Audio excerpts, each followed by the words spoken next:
Hello दोस्तों, स्वागत है आपका अपने चैनल फसल मेनिया विद अंकुर में।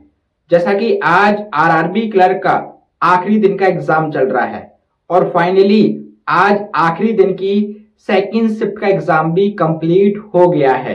जिन्होंने एग्जाम दिया है कमेंट में मेंशन कीजिए आज की दूसरी शिफ्ट का लेवल आपको आसान लगा, मॉडरेट लगा या टफ लगा।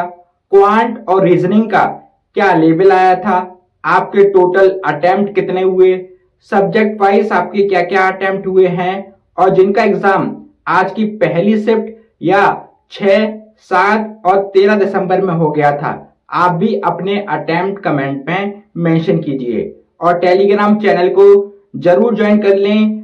सभी शिफ्ट का पोल आपको टेलीग्राम चैनल पर मिलेगा।